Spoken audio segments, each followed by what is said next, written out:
When she was 5 years old, Kelli Masters got her first chalk talk. Her dad sat her down and explained how the X's and O's represented players on the field and their movements.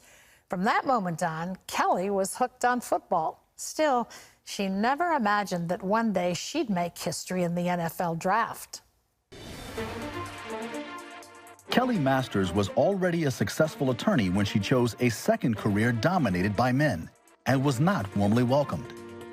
Kelli is a sports agent who's represented more professional athletes than any woman in the industry, mostly NFL and MLB hopefuls.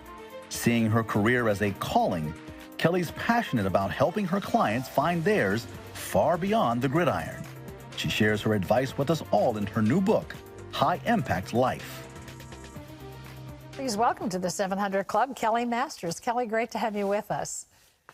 Thank you. So good to be with you. Why were you so fascinated with football at such an early age? Well, growing up in Oklahoma, football, it really is king. I just assumed everybody in Oklahoma loved football or grew up kind of their schedules revolving around the football season. And so from a very early age, those are my earliest memories, attending football games. My father did radio play-by-play, and so I would listen to him, and I wanted to know everything about it. And I loved the pageantry of it. And as I got older, even appreciated the athletic ability and the discipline that was involved in football. So it was always a part of me. You were a successful lawyer when you began to think about sports agency work. What sparked your interest? Oh my goodness, it was such a winding journey. I actually gave my heart to Jesus in law school. And as I was finishing law school, decided, at first I thought I was going to be a missionary. And then I decided to learn how to help missionaries and ministries by learning nonprofit organization law. And so in the middle of, I think about 5 years into my law practice, I had a chance to work with a former professional athlete, helping him and his family with their foundation.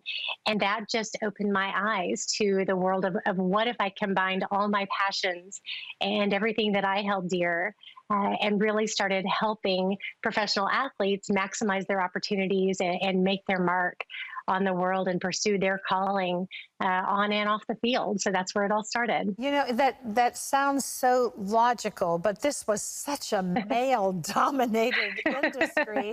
You endured a lot of pushback trying to break into it. What kept you going? You were persistent. I did.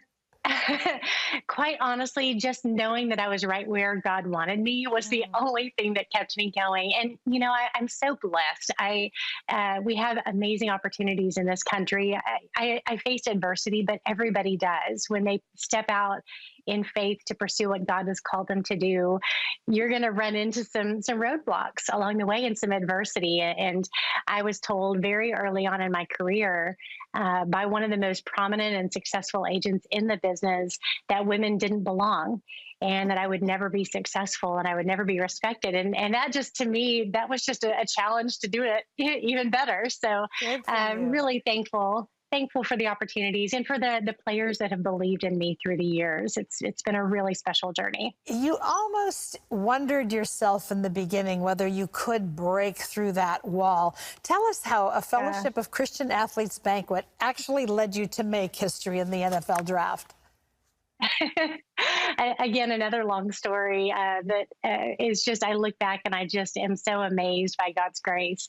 I almost didn't go. I had been invited to an FCA banquet and almost didn't go, decided to go at the last minute. And at the table next to me was a player named Gerald McCoy. He was just in high school at the time and he was receiving some honor that night. He was sitting there with his family and something told me, I had just become an agent. Something told me to go talk to him. And fear almost kept me glued to my seat. I was almost talking myself out of, gosh, you know, what will I say? And he's so young. He's a great player now, but how do I know he's going to make it in the NFL? And they're going to look at me like I'm crazy because I don't really know what I'm doing yet as an agent. But I got up off my chair and I went over and I handed my business card to his father and introduced myself. And almost 5 years later, his father called me and he had kept that business card all those years and wanted to give me the first meeting. And that ended up being my first player that I represented to be drafted in the NFL, and he was drafted number 3 overall. Yeah. Worth getting up off your chair for. Yes, absolutely. Your faith is an Step of faith. integral part of what you do. Why does the part of your job that nobody asks about give you the most joy? You know, people would always ask me what I did as I was traveling, and when I would say I was a sports agent, they would say, "Oh, that's a dream job," and I immediately would think, "Oh gosh, if you only knew the whole journey." Uh, but to me, it's a dream job because I get to impact lives. And I may not get to impact millions of lives, but I get to impact the lives of people who are being put in positions with platforms and with resources and with the ability to go out and to make a difference and to leave a legacy and to affect change and advance the kingdom. And so, if I'm doing my job to help these young athletes realize their full potential, not just as football players, but as people who can truly make an impact on this world, then there's nothing better. That is a dream job, to really get to influence influential people. Your book is chock full of the personal ways you have an opportunity to do that. Your book is called High Impact Life. What message do you want readers to take away overall? You know, it's the same message that I give to my players. We are all born with gifts and talents, and even resources.